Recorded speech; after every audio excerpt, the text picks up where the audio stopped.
So this cultist fighter is finally being introduced into the global server. Magda. She's a magic damage dealer. She is great.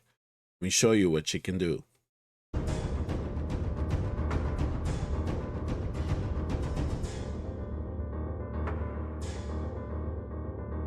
So I have had the opportunity to play around with Magda now for about 5 months here in the Forerunners server.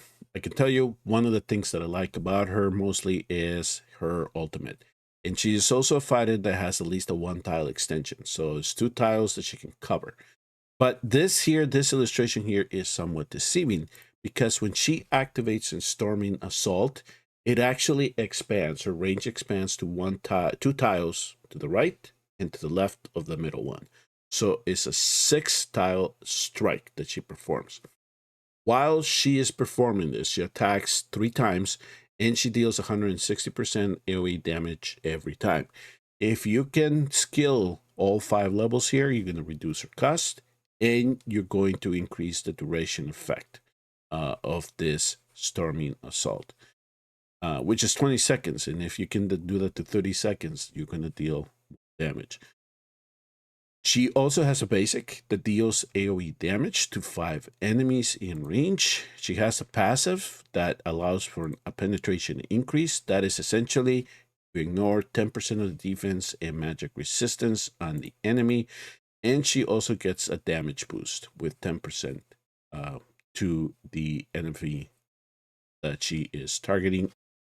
Also, she has a deadly thrust, so when she triggers her talent or her ultimate, her basic attack knocks back enemies lasting for 6 seconds. This can become very useful in situations where you would just want to try to protect your defender, if at all possible. And I actually found it to be really helpful for situations where you're dealing with large mobs. And I'll give you an example of that. Her talent is really specific to an ally dying. I really don't like that type of strategy, but it does come in handy because if she loses that defender or that tanky fighter that you're putting in front of her, she gains a damage increase of 70% for that 12 seconds, and it can bail her out or it can allow her to sustain. If you're curious about her awakenings, the first one essentially gives you costs back, deployment costs. Cultists take a little bit of time to put down, so it just allows you to have a little bit more. They require you less time to then deploy all those cultists that you may have been bringing into the battle. Awaken 3 here. If an ally dies within her range, she attacks 5 more targets in addition to what you are allowed within your ultimate and your basic, and that lasts for 12 seconds. For Awaken 5, during her ultimate, she gains 100 attack speed. So if you can get her all the way to 5, you can then compensate that 100 attack speed, take that into account into your build.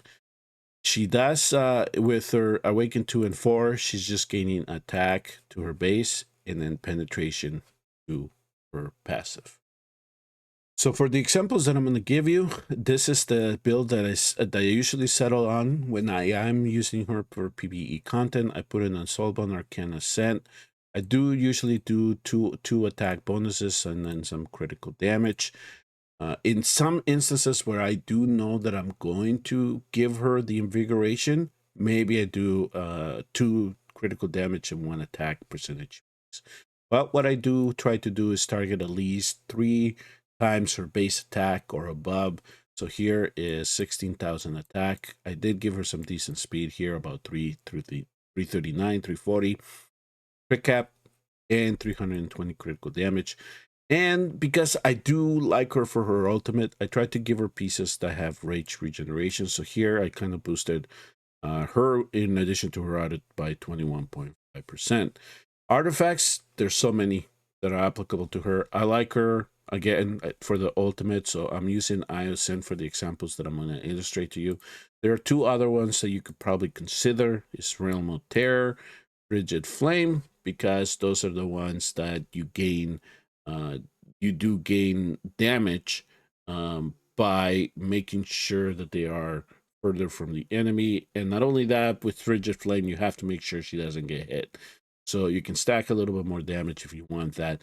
Of course, in some situation, Welling Skull for fighters is also good. With that minion, the shadow creature that comes out gains part of your stats. You know you're going to build her well, so you can use her for that. But I tried to liberate those type of artifacts for other fighters that might bring. Just take advantage of the AoE that she has with the Sin. Okay, so I'm just going to show you a series of clips that I collected while I was doing some gameplay with her. And here I'm going to start in the Void Rift. And right now I'm just doing one of those regular farm stages in the Void Rift, Nightmare Void Rift. Just to kind of show you how her ultimate behaves. Just to give you just a glimpse of that. And I'm going to set up some help here to make sure that we don't get anything slipped by us. But the first thing here that I would just want you to notice as soon as everything builds up here is that initially with her basic, she'll just be straight targeting right down the middle. But when the ultimate becomes active, that's when you'll see that spray come. And she targets everything that is in with the 2 tile range, left and right. So you can see just everybody getting taken down. So you definitely can use her in this type of farming stages if you just need to get quick clearances, get your farming done, experience potion, gold. She's very good for that, especially when you have her ultimate going. And if you want to bring a couple of rage boosters, that'll help you in terms of getting her set up for that and just get everything cleared. Here's another area. So this is the Ludwig stages of the Void Rift Nightmare. So here's what I'm on in this example here. I'm just going to activate her ultimate, and you're going to notice how then she targets all the enemies within her range. And then you can kind of see the damage that she's doing with those multiple hits. So you're definitely going to bring some people down. She's very good at dealing with elites and bosses. So I'll give you an example with the boss. And she complements well with other fighters too. And if you're bringing a cultist composition into this type of stages, she will work perfectly for you. So there you saw all these little skeletons building right up against their defenders, and she just completely took him out with her ultimate. So for this particular stage, you saw that she did very good damage when she was down platform. Here's another example that I collected. So I'm using her in the bottom here because that's where the skeletons are. So she has AoE damage on her basics. So she took every one of them out.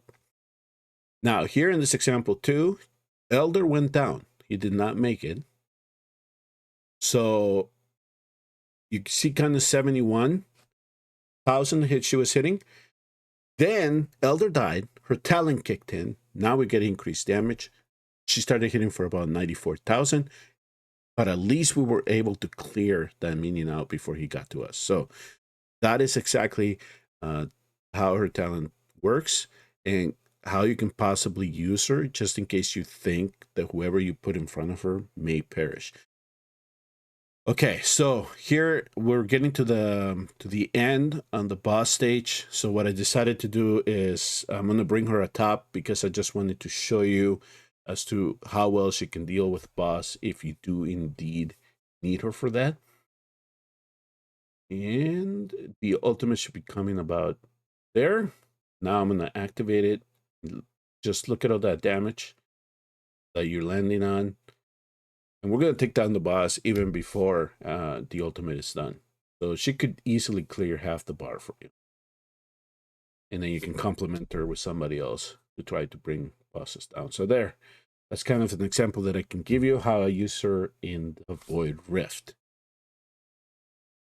Okay, so here we are, stage 18 of Artifact Material Raid. So here's just, this is a fun example. For those of you that are in the middle and early game, yes, you can use her to complement other fighters if you want to bring her in for this. But for this example here, I just wanted to give her enough protection to make sure that she lasted through the fight. She is the only one up against the boss. Notice that the pod is off. So we survived the slams. And now she is just going to deal with the boss on her own. And everybody else is just going to be support to make sure that nothing gets through. So there goes her ultimate, 84 every time she does that with the 3 hits. And we're done. So if you are looking for somebody that to complement any other fighters that you might have, yes, she can do it. You can also use her on the sides if you want, if that's what you prefer to do, to deal with all those minions coming at you. Here's how I used her in the Forerunner account. She helped me clear stage 21. So I'm kind of mimicking what I remember doing when I did clear this. So since I already had my cultist composition kind of set up, she was the one that I'd used to help me push at the wall. So pretty much Lasir and Vierna taking care of the right side. So I put her on the left just to help me deal and help out anybody that I had on the left hand side, deal with those the remaining. So you can kind of see how much damage she is doing at the wall. Now remember, some of those demon shoulders are not going to get pushed back. She only pushes certain types back, but if it's classified as an elite, she's not going to be able to push him back, which is fine, but she does deal a lot of damage. So just kind of slowing things down here so you can kind of see how she's doing, how she's faring, how she's hitting. Her ultimate does deal a lot of damage.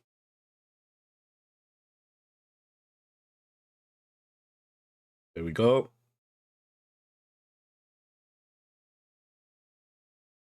Let's get the next wave in.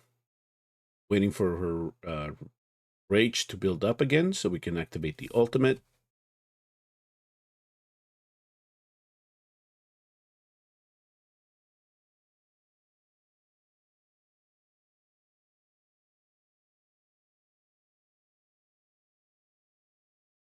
All right, here we go. Everybody's going to come at us. And now we're going to activate again.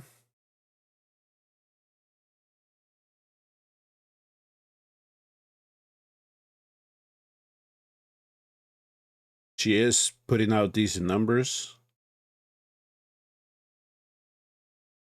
There, we're kind of getting the hits.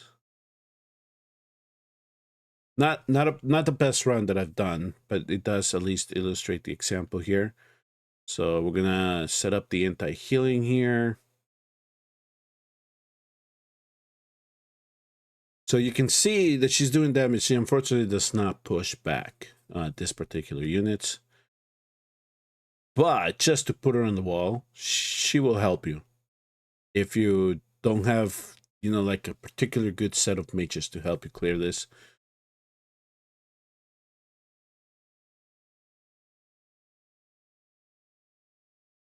There's a little bit of healing going on, but she did the job. So here I'm kind of tilting things toward her a little bit, starting retrieving some people back. Usually I would just let it go. But I just wanted to kind of get you to see how she helps out in terms of taking something like the boss down. Once we get rid of all the... there we go. Kind of tilting thing. But you can definitely use her for GR1 21, or if you're progressing in Gear Raid 1, put her at the wall. She'll help you a lot. And if you're just curious about how much damage she did, there it is. Of course, Bjorn is always going to take lead on this, but she can definitely deal a lot of damage and help you clear this stuff if you need her to. The next area of the game that I wanted to show you as to how I'm using her in this account is Arena. So here, I kind of just put this together because I just wanted to show you how her knockback can be very beneficial in this AoE Arena, in this particular stage, and how much damage she can deal. So here we are. Not necessarily caring about wins and losses, but I just wanted to collect a couple of clips. You can kind of see what she can do in this setup. Just make sure that you protect her. If you think that she is going to get hit, maybe you can use the visor artifact.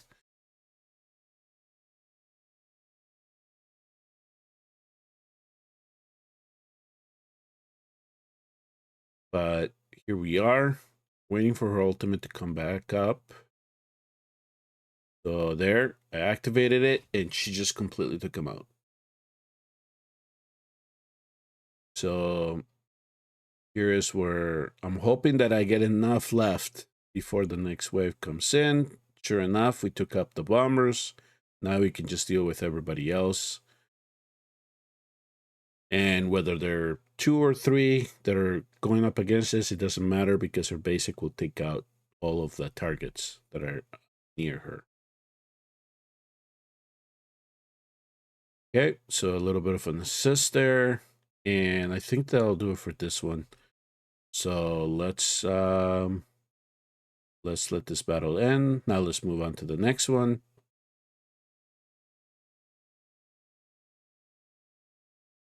So if you do have the roster where you can put a team together, protect her, and get her healed, she can help you clear this content, or at least progress through the tiers that you need to progress through to get the better reward. So Magda is definitely usable in the platinum tiers. Once you get into Overlord, you're probably not going to see her a whole lot because everything in Overlord is going to be Arborer or anything to deal with Comet. Boreas comes. So it kind of, everything changes there. But if you just want to do a cultist type setup, she will definitely do a good job for you. So here we go. And now we're just waiting for, or am I going to get him here? Yeah, I kind of got him. But you kind of saw what she can actually do and how she can help you in terms of clearing this content. And I know you're curious, can she actually help in Gear Dungeon 1? She did me. So far here in the Forerunners server, I have been able to clear up to stage 5. I'm still trying to push stage 6, but I'm going to play here an out of 5 battle. Essentially what I used her was to help me on top, help commit, bring down those sycophants that were coming at us, because I did have Bierna here in the bottom. She was doing a good job in clearing those waves for me with Dolores. So I decided to bring her in since I'm bringing a cultist type setup into the game, put into this particular content. Then I decided to use Magda on top and take advantage of the boost that she was getting from the Lord. So I'm gonna let this play out. One of the benefits that I got from her is that she was able to knock back the sycophants away from the regulars, so they were not able to heal. We did more damage. We were able to bring them down.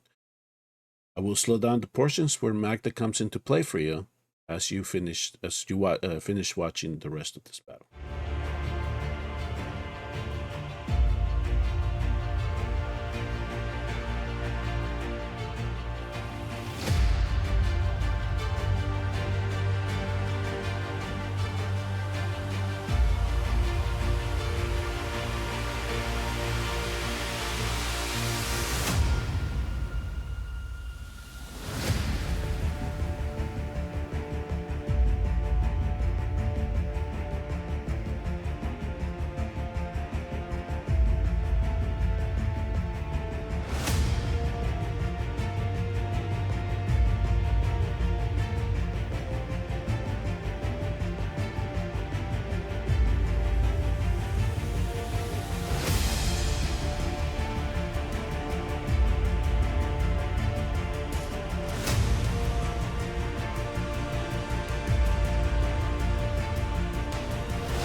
So that's how I used her on top. So instead of the Valk strat, I just decided to bring in a tank with her, backing that tank up. And you can see that she did at least some decent damage, complemented commit very well. Yerna took care of the bottom.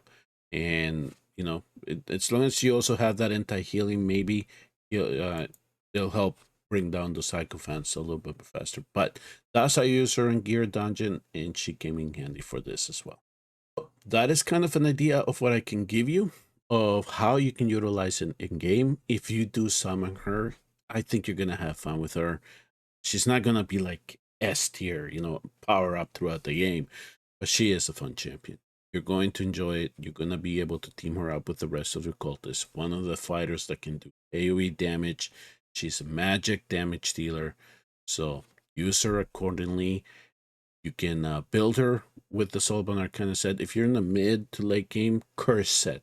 That set also works well in her, and she's very flexible when it comes to artifact.